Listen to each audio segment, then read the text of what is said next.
Welcome to Humanity Rising, day 7 of our 2-week series on When Peace Was a Secret. I'm Tom Eddington. Jim Garrison is traveling this week and is unable to join us. Delighted to have you with us again today for our continuation of the series on When Peace Was a Secret. Today we're focusing on the role that religion and spirituality plays in enabling world peace. And I'm delighted to have my good friend Marilyn King with me again today to kick off today's program on religion and peace. And I was particularly interested this morning as I was reading my email. I got a notice from Gallup talking about safety and the world's perception of safety. And we're at an all-time high, according to Gallup. Over 70% of the world feels safe in their communities. And it's just one of many indications of the state of peace in the world. And as we've shared with our audience over this last week and a half, which is focused on peace literacy, that the reality is the vast majority of the 8 billion people on planet Earth live in some semblance of peace every day. And we have a narrative, we have a story about humanity and about the state of the world that's counter to the reality that we are living in a peaceful world. So delighted to continue this conversation on peace literacy and when peace was a secret. So welcome, Marilyn. Good morning. Good morning, Tom. And it was so perfect because you did forward me that link. And it's like, this is exactly why this program is, to me, seems so important. The notion of peace literacy and what people think and how that makes them feel, and often feeling somewhat impotent to be able to make any kind of a difference. And so the idea, I think that if we asked a fair number of people that we know right now in this country, in terms of, how are things and the state of peace and whatever, and violence and all of that kind of thing. And, if this poll is to be trusted, I was quite stunned at the graphs that were part of that communication, that, over 70%. And the fact, I think it was that El Salvador went from being seen as the most violent and dangerous country in the world to, for the first time, over the time of they've been studying this and doing this research, they're seen as the most safe country in the world. That kind of information really does exactly why I'm so excited about this program, to shift people from dispirited, old, outdated information that keeps them in a place of just thinking, I'm just going to do the best I can, but not really with, inspired, informed, and engaged. So these 2 weeks, Tom, that you and I have had the opportunity to go out into our network and bring people in, but knowing that year to year now, we are actually going to be able to provide through these 8 lenses so that people can see what's the history of spirit and spirituality and religion on the planet. Where are we now? And while people might go like this, oh my gosh, all of these horrible things because these religions, but then when you start to hear what's also going on, and that the opportunity is that we can speed shift to, I guess I would actually just pull up the peace card where I think it says, I don't have my glasses on, where tolerance and appreciation for diverse religious beliefs is the rule. It's said much more, here it is, where tolerance and appreciation of diverse religious beliefs is the rule, spiritual practice is encouraged, and reverence for life is fostered. So year to year, we will be able to go forward in each of these 8 sectors and show people things they can do to speed shift and accelerate the next evolution of peace through these lenses. So I was delighted that you sent that to me. So great to be here with you. And again, just a wonderful, delightful day to be sharing.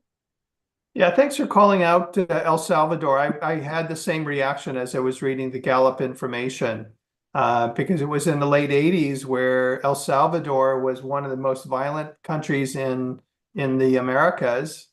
And here we are in 2024, and it's one of perceived to be by the citizens of El Salvador one of the safest countries in our hemisphere. And likewise, 30 years ago, Rwanda, 800,000 people were Yeah. killed in 100 days. 800,000 people killed in 100 days. And here we are 30 years later, this summer, the president of Rwanda celebrated the 30th anniversary of the genocide and the killings that happened in their country. And they're held up now as one of the exemplar countries in the African continent. So Yes. where it's to your point, it's so easy for us to look at these moments in time and these horrendous acts that have happened and think that's the nature of reality. That's the nature of humanity. That's the state of the world. And it's just, it's not in any way to minimize the horrendous Yes.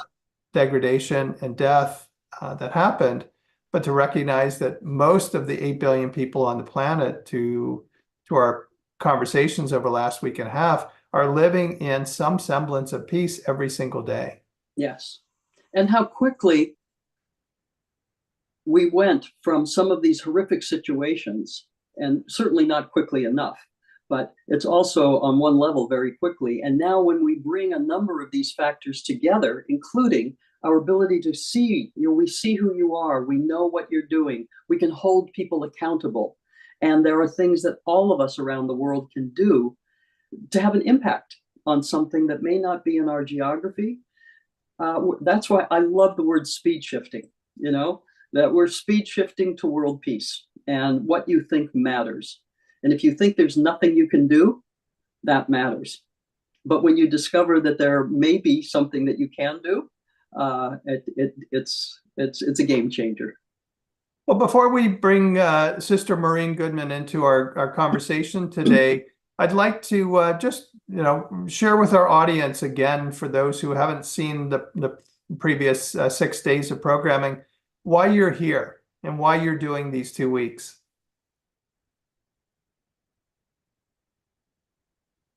Marilyn. Oh, what you said, you were going to show them something. I wasn't quite sure.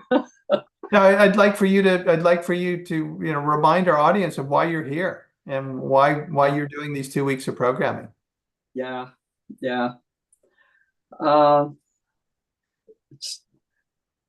I get challenged sometimes to take who I am and what I know and why I'm here, and bring it down to something that is easily accessible to people. And it's very germane to our topic today about religion and spirituality. And out of my Olympic experience, I launched into the research of exceptional human performance and how do people do things that seem impossible. And out of that research, created a framework that I call Olympian thinking. And I thought it was revolutionary at the time, and later realized it's a re-articulation of the perennial wisdom. But if you would put up the little graphic, what I came to is to understand, and a way to talk in the world about how people achieve things that seem unimaginable is always, passion powered. And that's where the energy and creativity and the stick-to-itiveness, that energetic connection, and vision guided, what and how you think is important. And there has to be the daily action when we're looking at human performance in the 3D. And when I first started doing the work in the corporate world, I couldn't use the word passion. So I would talk about having a mission that matters. And then most of my work brought forth experiences for people to come to understand and engage effectively, what we call gold medal mindset or Olympian thinking. And then that plays out in a much higher level of effective action and daily practice. But at a certain point, I read it backwards, and the icons, the action is what you do with your body, the vision is what you do with your mind. And it's like, wow, this is spirit. And so I came to this work through the body as an Olympian. Because of what happened to me, I became an expert in the field of exceptional human performance and bringing forth what we now know from neuroscience and so forth. But, I wasn't able to talk spirit.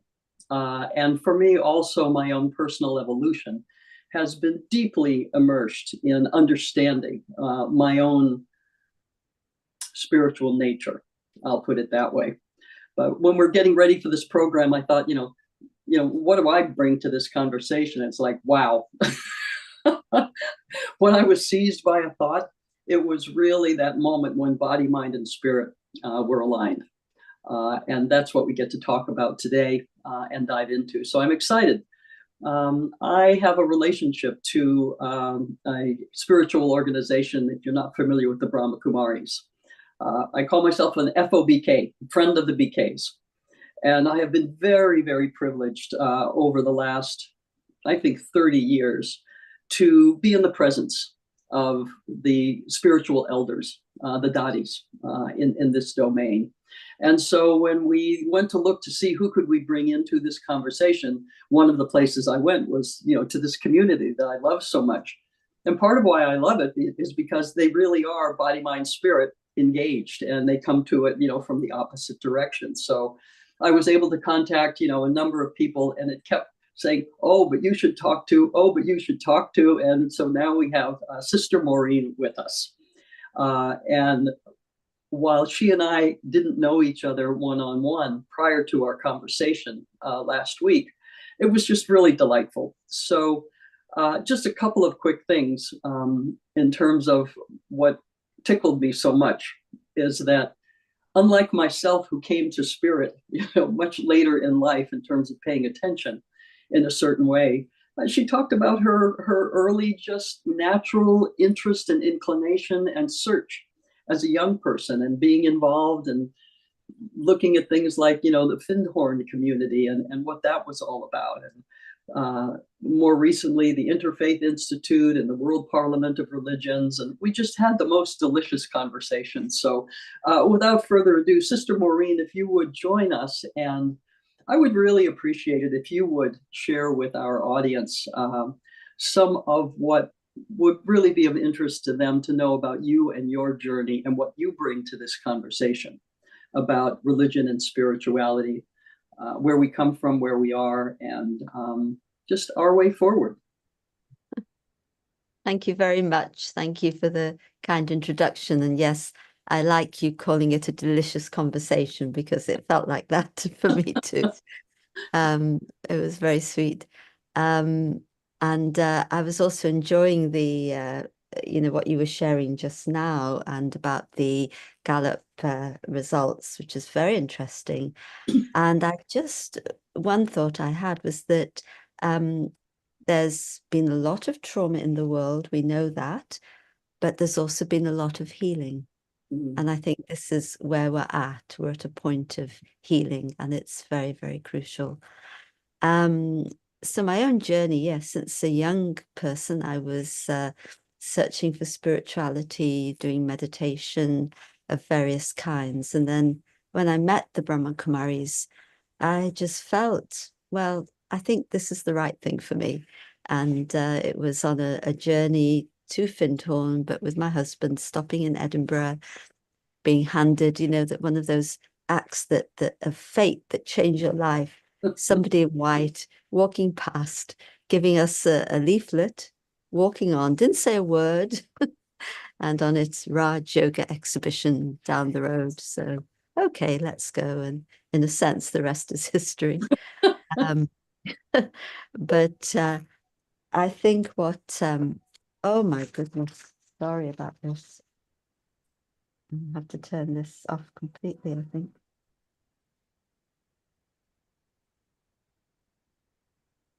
Oh gosh. I've been quite challenged. Anyway, I hope it won't ring again. Yeah, but yeah, sorry, I was going to say that, and I really wanted to get very thoroughly involved in the organization, because I saw in it a path of spiritual progress and a path of service, and both were very, very important to me. And from early on, I recognized that one has to go with the other, and about like the diagram that you shared, you need all the components. So it was actually 1982 that Daddy Janki, who you've met, one of our elders, who left us at the age of 104. I mean, she's Yeah. just an amazing woman. And she was my mentor for 40 years. So tough at times, I have to admit. Yeah. She didn't let me get away with anything. But she invited me to London to look after the office for 6 weeks. And the 6 weeks has become 42 years. So, but I've watched the organization grow from, two little terraced houses in London to, well, one actually, to a big center, a big retreat center, from 6 countries to now we have centers in about 120 countries. Yeah. So I've really seen our affiliation at the UN. I've really seen the work grow, but I've really seen how spirituality is so important to every area of life and can be applied in every area of life. I remember once somebody saying to me after they'd taken a course or something, I didn't know that spirituality could help solve my problems. I said, well, that's exactly what it's for. So it's really seeing the importance of it in life and I've had a privilege of working many different communities. I live in an area of London where over 100 languages are spoken. And so a lot of different cultures, ethnicities. And so I've worked with different communities and I found that very, very enriching. And then, of course, all the interreligious work and the friendships there that have been so deep and very enriching and really enhanced my spiritual progress. I mean, of course, lots to say, but I think that's what's relevant. I'm wondering if we might begin with kind of one of the most delightful stories I've heard in a very long time when you told me about that moment of Right. to attend a gathering and opening a door and what your response was. If you wouldn't mind sharing, that was just such a delicious place for us. Yes. I'm just switching this phone off completely. Okay.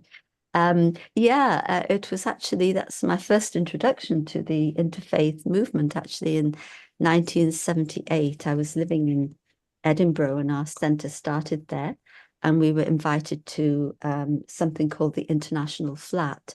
And I had no idea what it was, but myself and the elder sister with me, we went along.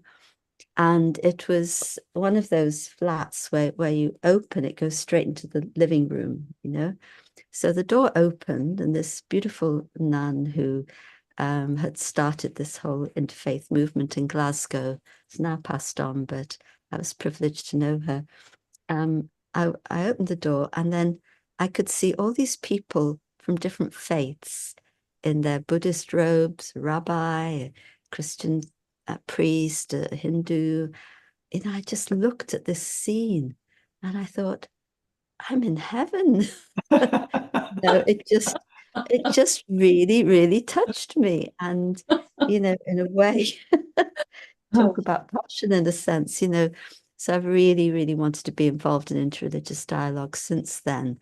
And of course, it's not easy at times. Of course, they always say that interreligious dialogue is easier than intra-religious dialogue, which, dialogue between those at the different ends of extremism and liberalism in faith.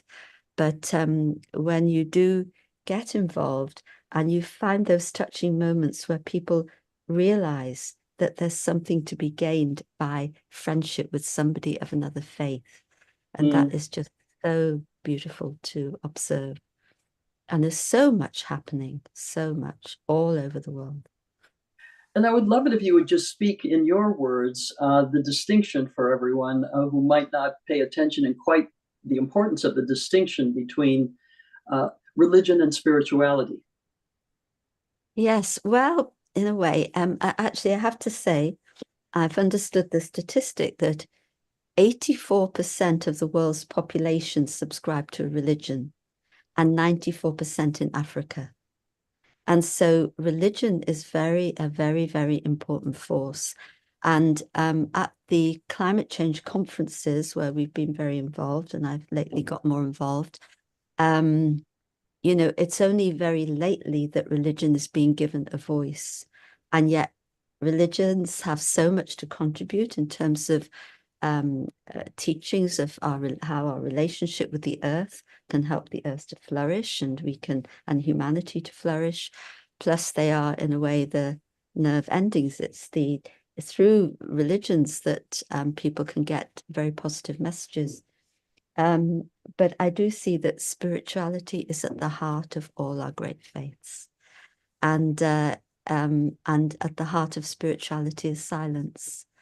And unfortunately, sometimes, well, I have to say there are so many, as you said rightly at the beginning, practicing their religion in a very sincere and spiritual way. They're really living with compassion, living with love, living with tolerance, and they really are very passionate, dedicated to bringing that force into the world. But where religion becomes very ritualistic, then the spirituality can get lost. And I actually wanted to share a quote from Daddy Yankee, and where there is real understanding, where there is truth in words, there is also power. Power would not be received from God in order for us to fight each other. Power is received for us to become peaceful. True religion means peace. And I love that quote from her, because to me, that speaks to spirituality at the heart of faiths, and something that I've been really, I suppose, instrumental in. And of course, we are part of the network of religious NGOs and faith-based organizations at the UN and many things related to that. But I've been very interested in this spiritual dimension of dialogue, where bringing people together, religious leaders together in silence, and then the dialogue that emerges from the silence is very, very profound. And we had a retreat such as this at our retreat centre near Oxford just in July, and it was very, very profound. And we of course incorporated silence throughout, but there was an afternoon of silence and contemplation, and people were just very moved by that. Religious leaders, because even, religious leaders are very involved, very concerned, very much active, whether it's in peacemaking, the environment, relief of poverty, so many areas, gender equality. And even for religious leaders, they need some spiritual time together, time to be spiritually sustained. And the Archbishop of Cape Town, he had been at a dialogue we'd done some years ago when Daddy Yankee was present. And this time he couldn't come, but he gave us a video message. And he said that he recounted his first meeting with Daddy, and he was telling her about all the things he was involved in and all the difficulties in South Africa and all the things. And he said Daddy listened to him with a lot of attention. And then she said, "But what about your inner peace?" And that really, really changed his life. He said after that, he began to take one day of meditation every week. He has retreats. He really understood the importance of inner spiritual sustenance, of course, based on your faith tradition, but the inner spiritual sustenance that can help you to be very effective in the activism in the world. And this is what I call sacred activism. Well, not just me, sacred activism is a concept, because just being in activism is one thing. Sacred activism comes from love, comes from spirituality, and it's so much more effective and takes less energy as well. So, and many things to share. I'd like to pick up on a point you made before when you walked into that room, the interfaith room in Edinburgh, and you had the experience of this is heaven on earth. And Marilyn, you've talked about over the last 6 days your experience of being in the Olympic Village and having that sense of peace. And I referenced yesterday my experience of being in Vancouver for the Winter Olympics in 2010, or certainly my experiences in nature where I've felt that sense of, whether it's sense of peace or sense of being in heaven. I'm wondering, Sister Maureen, if you could share a bit more about those experiences that exist all over the planet, that we all have them throughout our daily life, if we're open to it, if we're paying attention, and if you could speak to that and the role that spirituality plays and how it affects our spirituality. Mm. There are so many instances where people everywhere all the time get in touch with something of their inner life. And even a little momentary experience of that gives them a sense of peace. And I think that these spiritual experiences happen a lot more. You see, people sometimes don't speak about them.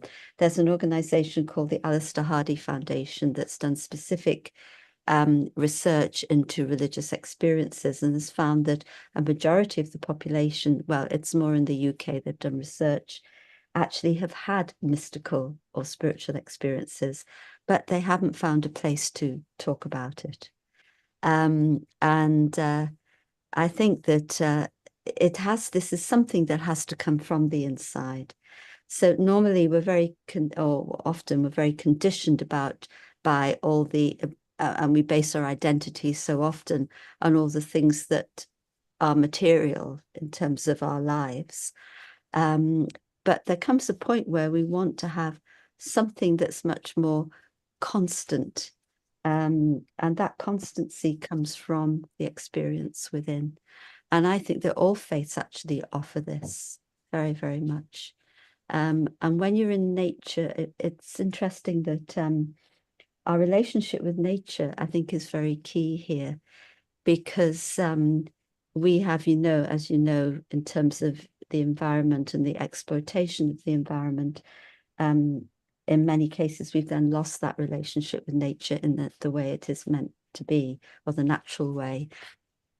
And I remember being with an Indigenous elder, and he talked about the point of departure, that a departure from the Indigenous worldview, which you also mentioned, Marilyn, in our conversation, which actually pervaded the world.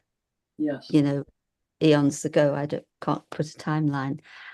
But there was then the point of departure from the Indigenous worldview to the dominant worldview. And that happened when we began agriculture and the land became a commodity.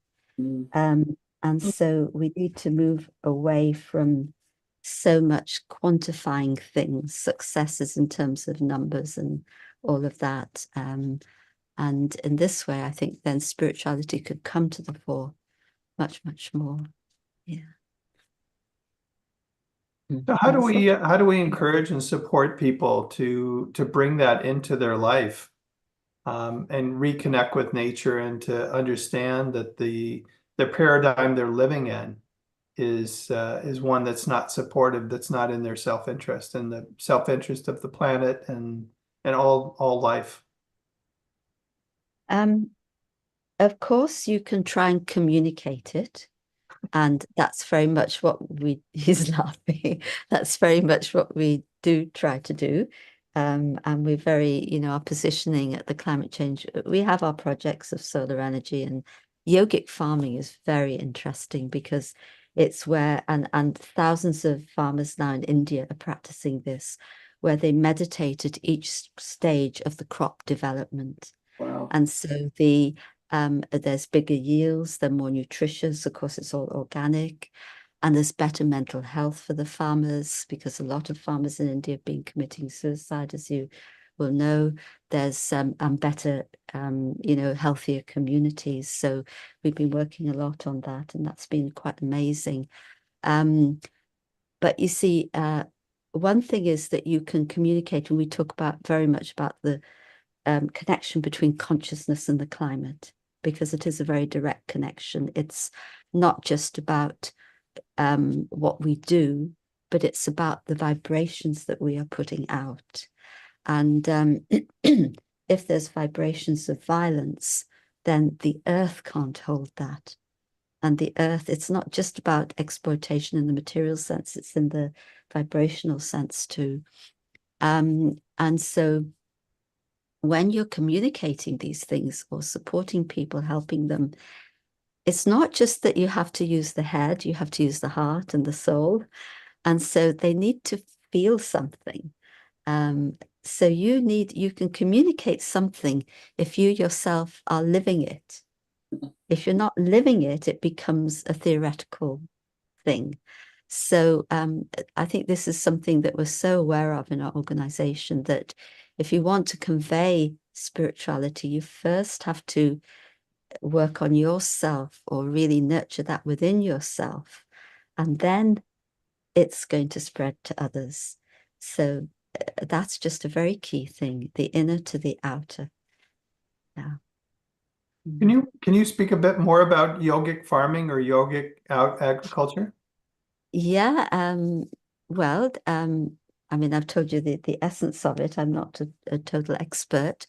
But where, you see, at first people, actually, we do it a lot, not, of course, not just farmers around India, but also in our, we have our own farms in Mount Abu is our spiritual headquarters in India. And we have farms in that area. We do employ a lot of, or use a lot of these techniques. So when the seeds are first there, you know, when they first got the seeds, and of course they want to use now plants that regenerate their own seeds. That's very important because there's been the whole thing of terminator seeds that have been so disruptive. And they first put the seeds, I've seen it myself, in the meditation room, and they meditate maybe for half an hour or something. And then they go and sow them in the ground. And then where they've got crops growing, they have a seat where the meditator sits, the yogi sits, and is literally being an instrument, you know, divine vibrations, and then sending them out into the atmosphere and into the fields. And, you know, these plants grow like anything. I mean, I love plants, and I have plants in my room and my office, and, you know, they just grow. And when you love something, it grows. But now this has also been researched by some universities in India. I can't quote you. You can Google sustainable yogic agriculture, and you'll see some of the research. I haven't got all the facts and figures off the tip of my tongue, but they're actually research. They have now the statistical evidence. I mean, it's just interesting in life that, you know, you need all this research to tell us what we know is common sense, but, you know, the world needs it, so fine. So yeah, so it's also proven too. And it's spread to Maharashtra, which is Bombay and the surrounding area, in Rajasthan, Gujarat, and I'm not sure where else, but at other places. And we've also had a project going for a couple of 2-3 years now, Kalpataru, which is tree planting indigenous species, but also nurturing the tree, understanding how to make it grow, what nutrients it needs, etc., but also nurturing it through vibrations and through love. So having always the spiritual dimension in whatever we do, and that makes a big difference. And anything you're working on, when you're working with that dimension in mind, from the inner to the outer, you also receive a lot of cooperation from other people around you, because they feel you're not doing it for selfish motives. You're doing it really to serve the community. So our solar projects are not commercial. You know, if somebody wants the technology, they can have it, but we don't want them to use it to make money. We want them to use it to serve the community. We're very clear about that. So, you know, these are some of the principles that we have in place. Yeah. Well, I've hardly been able to sit still. I am so delighted about what you have just been sharing. It's like I want to jump up and down. You know, I want everyone to know this. And part of what I love that you bring it to, and you refer, and then you continue to talk about it in a variety of ways. But when we look at it through the vibration lens, right? And yes, meditation, what happens in meditation, right? And when we go into and really look deeply into what is that and what is happening and why do we do that and what is the essence of it. And when we look at all of the science stuff now that's about vibration and everything is vibration and everything is energy. Yeah, exactly.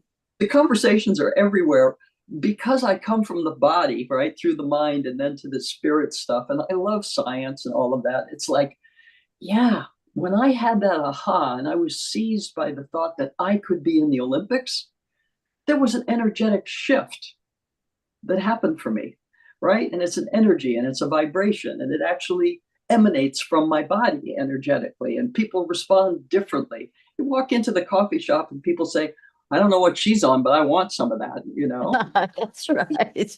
So the notion that to take the seeds, into the meditation room and to understand that the energy that we bring into that room, into every space, actually emanates from us and has an impact on those around us. And to follow that through the whole, environmental and seeds to plants. And I remember reading, seems like over 40 years ago, a book that blew my mind, The Secret Life of Plants. Oh, yeah. I mean, talk about ahead of your time in terms of that book. But I just thank you so much for continuing to bring us back to vibration. And for me, that reminds me of, okay, my own journey is about coming to understand that as an athlete, when you saw all of the athletes at the most recent Olympic Games in Paris do, when they call your name, you don't just step up and jump or run or throw. What do? You actually do what meditators do. You have a particular pose that you take, right? Yeah. You don't stand there with your hands on your hips and lean sideways. And then from that alignment of your body, the next thing you do is you take a breath. And that long, slow, deep breath in, the next thing, and this is just me, this is my, way of being with it, dropping down, allowing that that still, quiet place at the bottom of the breath is exquisite. And it is an experience that you can talk about, but it's an experience. And then for me, it's been lovely because not everyone will come in through religion and spirituality and consciousness and oneness and vibrations and all of that. But a lot of people will listen to what do Olympians do that helps, right? Yeah.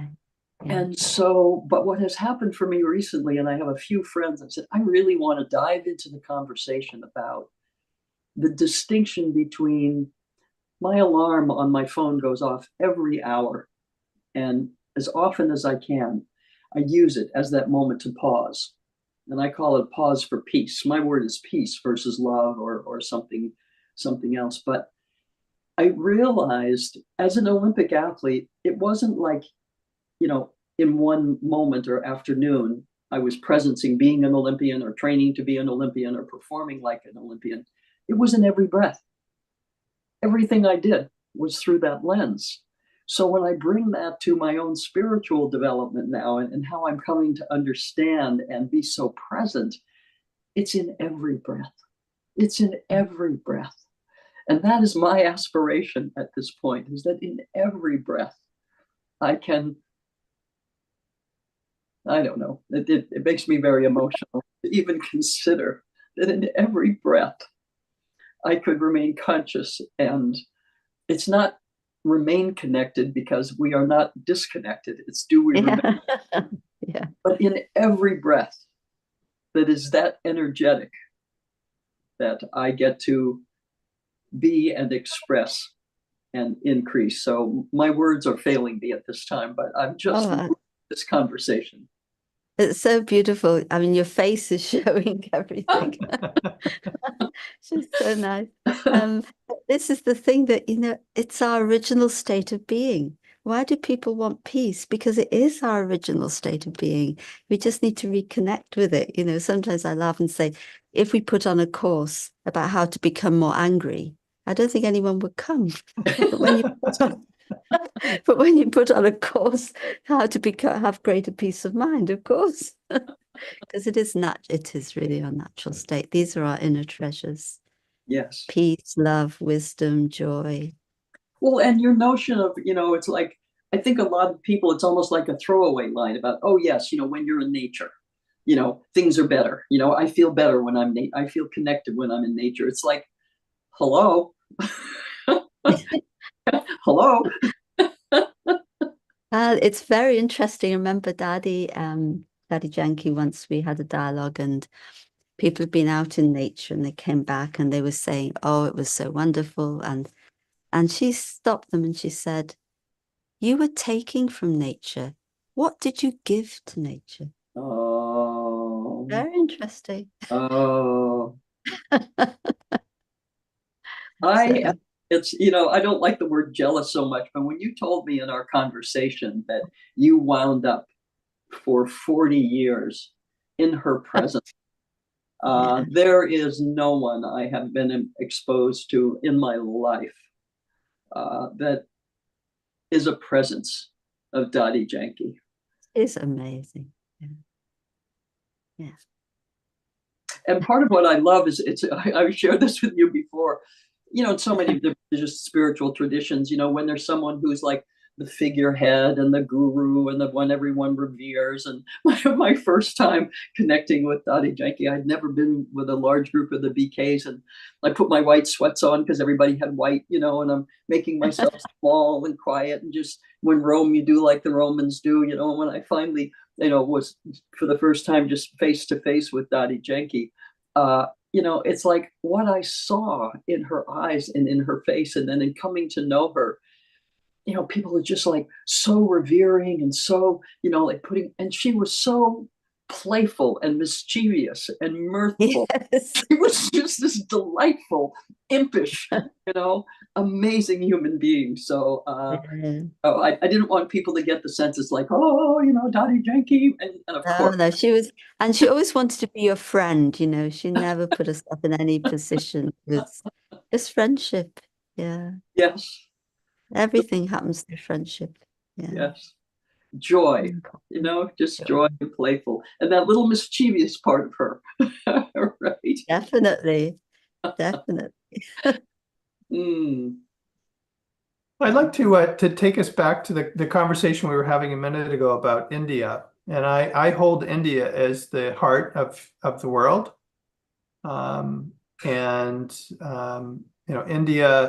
India has continued to give the world so many gifts, but one of the gifts that they as a country have been focused on is the comment you were talking about before about agriculture.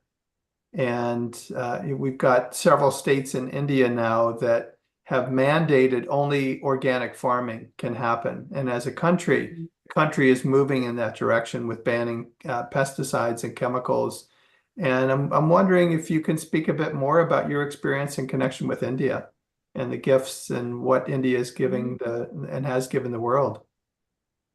Actually, if you were to go back into history, India's given the world mathematics, the zero, other aspects. I mean, again, not a historian. India, they had surgery before it was in the West. So many things, especially in medicine, mathematics, these I know of very much so. Charting the, I don't know what you would say, the earth, the universe, but and if you think of Ayurvedic medicine, that's existed for a very, very long time.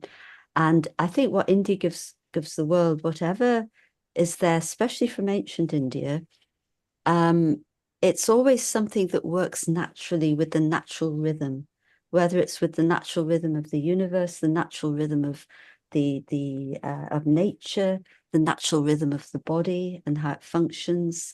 So I think this is what India really gives, something, a way of living that is actually natural or true to us as, I would say, as souls in human bodies. You know, when we just think of ourselves as human, when we say human being, it's the being in the human. And so, whereas, you know, so often modern medicine looks at the symptoms, and when you deal with the symptoms, you're actually not getting to the root cause and you're suppressing the illness.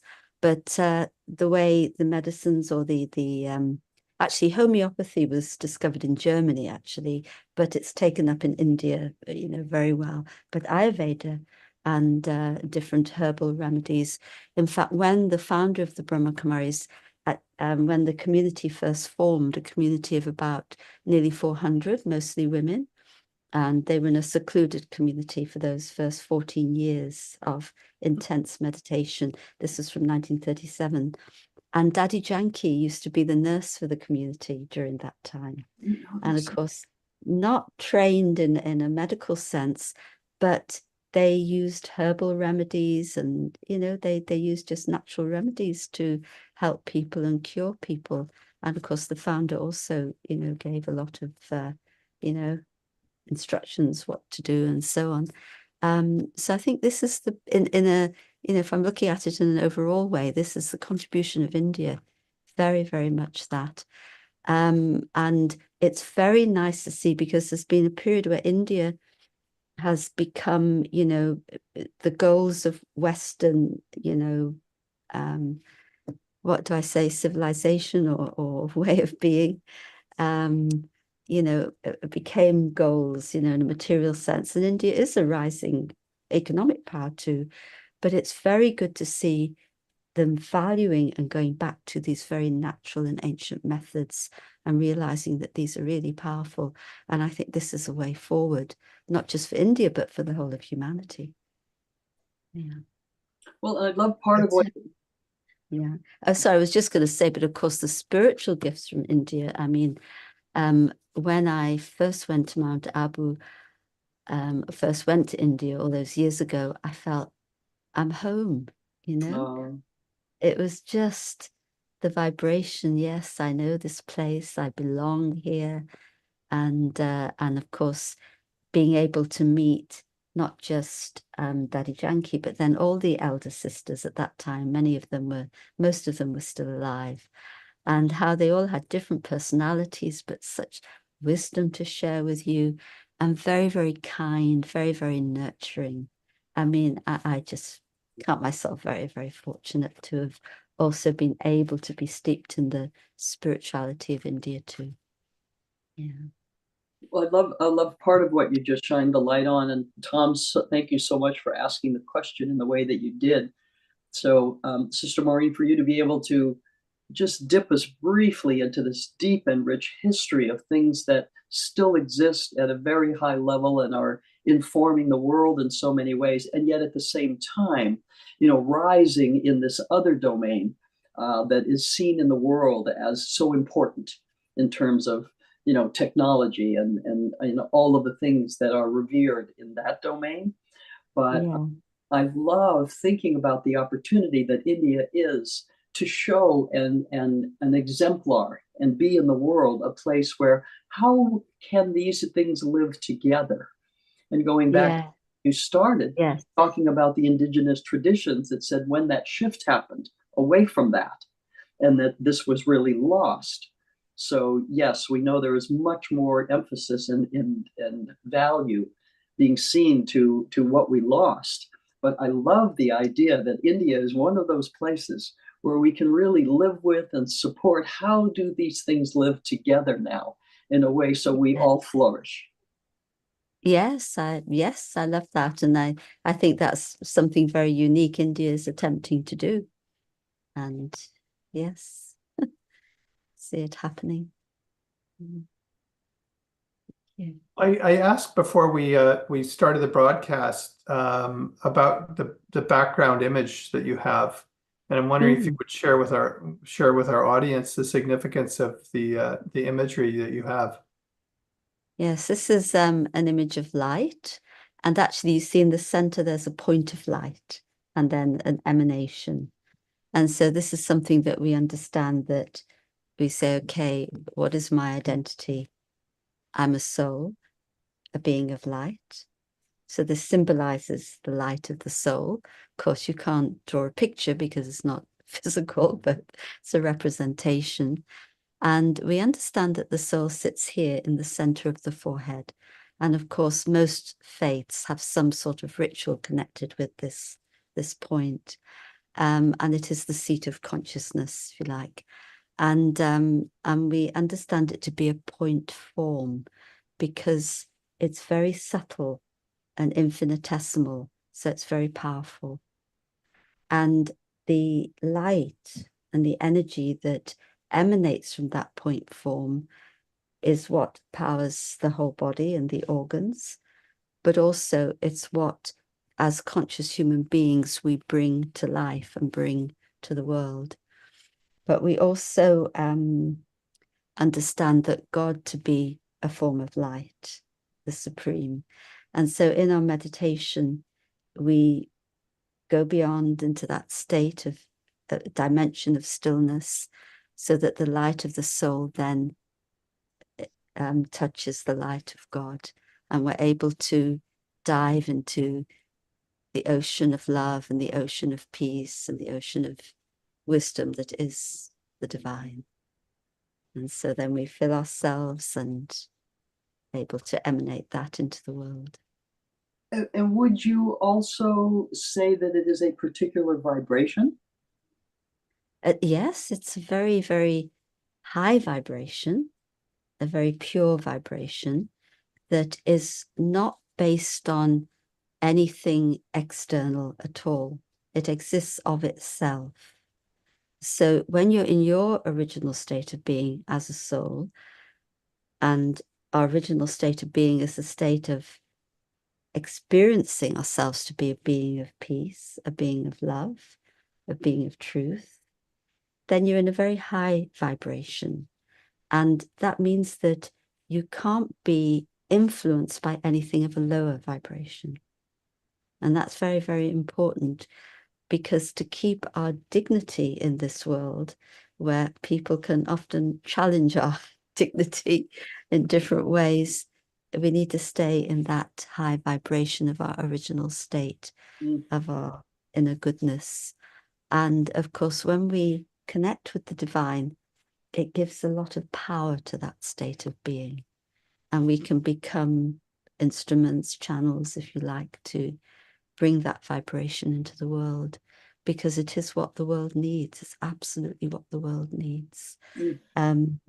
I had the opportunity to go with a group of religious leaders to Ukraine a couple of months after the war started. This was with the Elijah Interfaith Institute that I mentioned to you. We haven't really got into the history of interfaith, but never mind. So much is a long history. And yeah, we didn't go with the thought we're going to make peace or negotiate, or we just said we're going to be with the people and give a message of hope and a message of peace. And it was very moving. We first visited various places, but then we were just really one full day, in a sense, in Ukraine.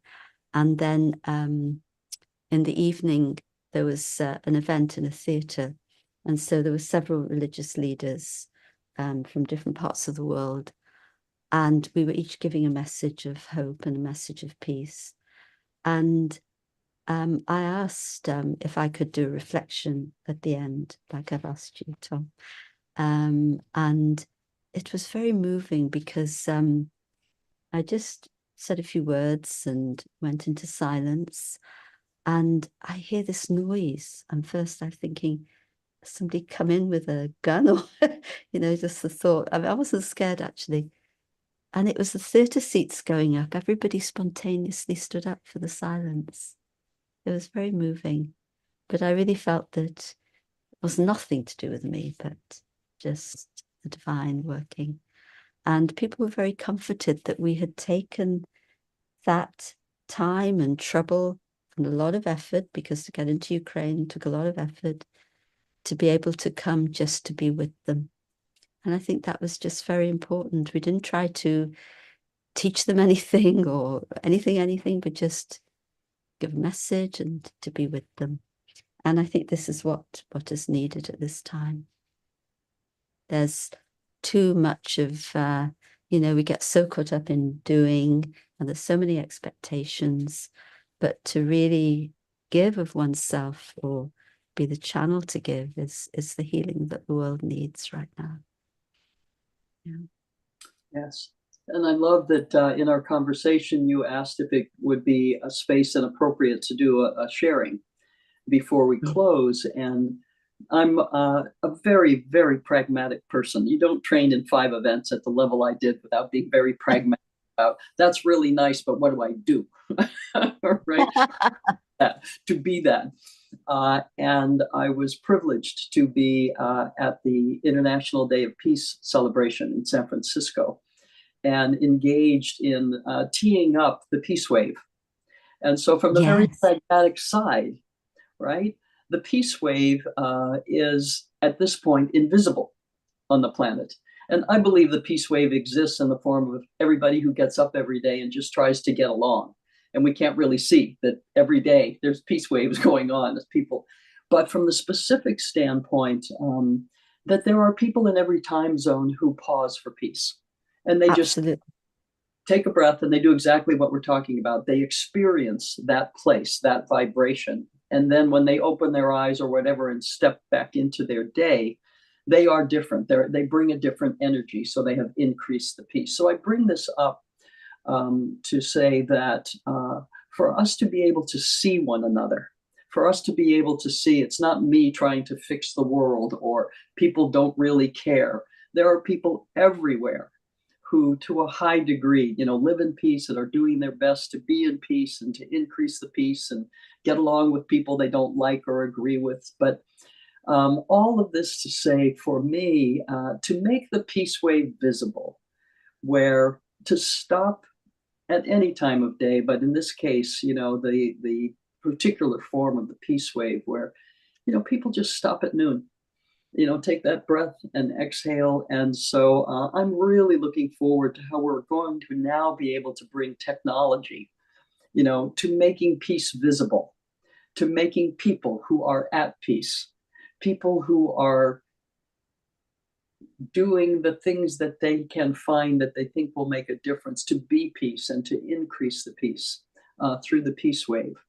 So I would love, if this is an appropriate time, to have you share what you were suggesting might be lovely to bring.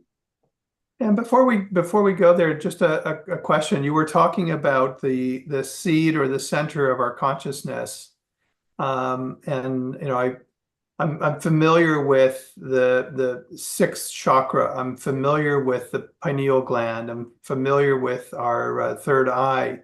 And would you, in your way of understanding, would you equate them all the same, or are we talking about something different? No, it's the same because the pineal gland then connects with the pituitary and all the functions of the body. But a vibration has to reach the brain or the glands in the brain, and that comes from the soul. So yes, it's all connected. Yes, it is the third eye. Yes, it is the 6th chakra. Yes, yes. Yeah, thanks for clarifying that. And I'm just curious. So that is the seed of our consciousness, the seed of our soul. What's the nature of the relationship between that and our skull brain and the rest of the body, and how they dance with each other throughout our daily lives? And I love the dance. I want to add to the question because I find it really interesting in terms of body, mind, and spirit. And so many of the people who are looking to elevate what's happening on the planet talk about the heart, and that the heart is the center, and the heart, and not as an argument about what you're sharing, but I'd love to hear your response to Tom's question as it relates to the heart in particular. Well, Daddy would say the heart is in the soul. So, it's the feeling. And of course, you know, the vibrations in the body are felt in different parts of the body, but in terms of the heart, your deep feelings, it's all part of the soul. It's part of consciousness. And we use this phrase, it's not that I have a soul, but I am a soul. Yes. And that's a big difference. Yes. If I say I have a soul, it means I must be the physical and I'm having a soul. But I'm not the physical, you know, when the body's finished, it's finished. I'm not finished. The consciousness carries on, the soul continues. I am a soul, and I'm using the costume of this body.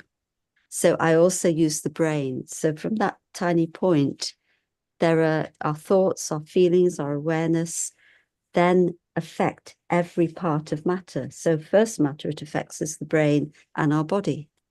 And so the soul communicates through the senses, through the brain, through the senses. But it's the soul that is the key. The soul is consciousness. Has that helped to clarify? And I love the idea of this word dance, because I also think of it as a dance, because of course, whatever's happening in the body, if there's illness or whatever, pain, it's the soul that feels the pain, actually. It gets transmitted to the soul. And then with the elevation of consciousness, if I'm in my awareness of my original state of being, I can help healing to happen much faster, because I'm now transmitting elevated vibrations to my body. And this has been my experience and the experience of many people I know. So it is, the two are entwined together for sure. But the one who is the master is actually the soul. Or the sovereign, if that's helped. Of course, people have different ways of looking at things, but sharing as I understand. Thank you for clarifying and sharing that. That was really, really helpful. I didn't want to miss the opportunity to talk about the seat of consciousness and its relationship with the body. So should we have a reflection? And I have to say, I love the concept of the peace wave. We are part of that too. And the phrase you used when we taught global mind change. It's key. This is what's going to bring peace. And or I would even say global soul change. Global consciousness change. But let's be careful there. Let's be careful there. Yes. Soul change. Well, in this, yes. You're right. Thank you.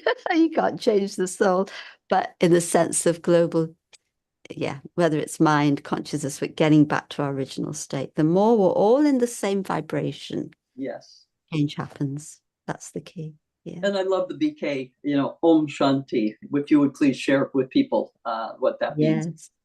Om Shanti, Om, I am the soul, the being of light, and Shanti, peace. Yes. Okay, so let me just share a reflection. Thank you. So for a few moments, I take the time for an inner journey to experience my true self.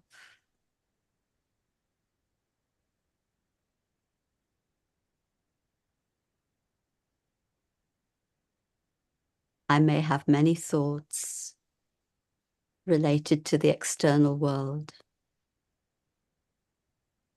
but now I wish to delve into my inner world. And it's like going into the depths of the ocean, beneath the surface, where there is peace.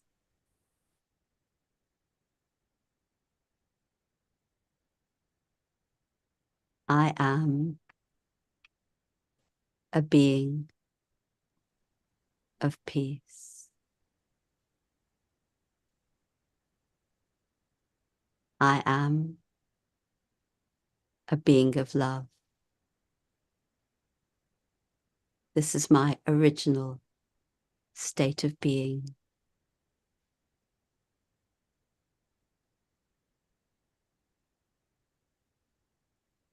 And in this state of peace, I take my consciousness beyond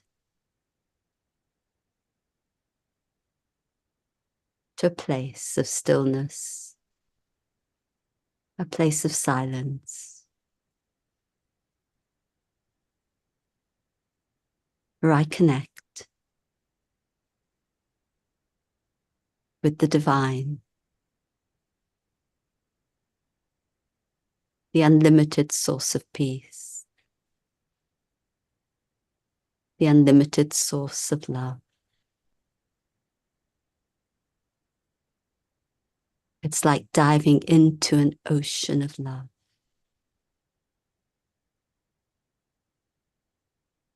And in this love, this divine love, there is healing, there is power, there is comfort.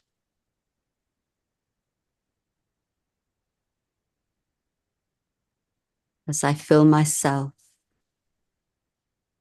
with divine peace and divine love, it overflows into my surroundings and out into the world. The vibrations of peace and love reach out, touching human hearts, creating an atmosphere of peace,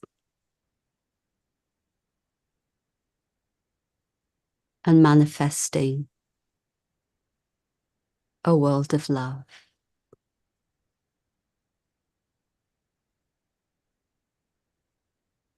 This is our divine task, the task of creation, creating the new, where all souls live with truth and dignity.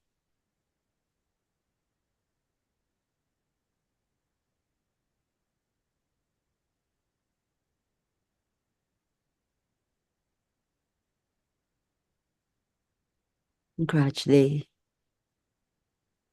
I return to the awareness of where I am, to my body, carrying that vibration with me in every thought, every breath, every word, every action.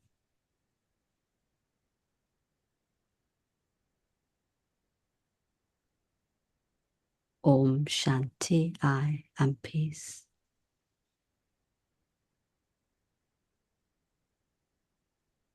Thank you. Thank you for sharing that with us, Sister Wow. Maureen. Wow. Thank you. Wow. Thank you. What a It's gift. just lovely to be with you. Thank you. Gift. You know,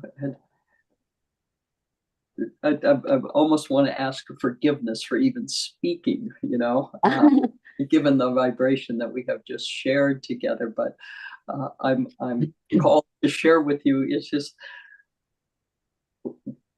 because of the vibration and the exquisiteness of feeling and experiencing that. I'm just reminded of, like when I was seized by the thought that, I could be in the Olympics, right? It was like, I want to just run around the world. It's like, oh my gosh, I could be in, it was an energy and a vibration. And the same thing happened in the Olympic Village when, because of what happened there, it was like, we could see peace in my lifetime. Look at these people, and here we're experiencing it together, despite So it's just that energetic of excitement and joy of, who we are, right? And so thank you so much for guiding us Thank into you. that vibration. Thank you. Thank you so much. Well, for me, this is delicious and delightful. Thank you. It's been wonderful to be with both of you. Thank you. And with all those who are watching. Thank you. As we wrap up today's show, I'm just wondering if there's anything either of you have to share with our audience or with each other as we say goodbye. Well, I'd like Sister Maureen to have the last word. So let me just speak one thing so that she can have the last word, which I think is really appropriate. My phone chimes on the hour, and it allows you to put in a little phrase or something that is a reminder. What is this for? And there was a period of time in which it said, return to awe. So the word awe for me is that vibrational place, right? Because if you're not in awe, you're like not awake because everything out there, if you are in the truth of it, is really awesome. And then I realized the word return was not helpful because I'm always setting myself up for recognizing that I've strayed away from the awareness. And I don't want to return to awe. So it was that notion of not just in one breath can I remind myself, and can I connect? I am connected. I may have forgotten, but it is presencing the feeling of the truth that is. So this has been awesome. Thank you. Well, I think all I would say is just be in that consciousness. I am a being of peace, and remind oneself, maybe remind I am, but it's practice. It's practice. Morning, evening, every hour, and then it'll become a natural state of being, and that will help our world. Thank you. Yes. Okay. Thank you. Well, Sister Maureen, thank you so much for being with us today. Tomorrow, we're going to continue our journey on the peace wheel, and we'll be focusing on an essential piece of the peace wheel, which is the environment and the habitat that we live in. And we have another wonderful program designed. And Marilyn, it'd be great to be with you again tomorrow to continue this journey around the peace wheel. Yes. Yes. Thank you. Bless Okay. you all. Oh, thank you. Thank you, everyone. Om Shanti. For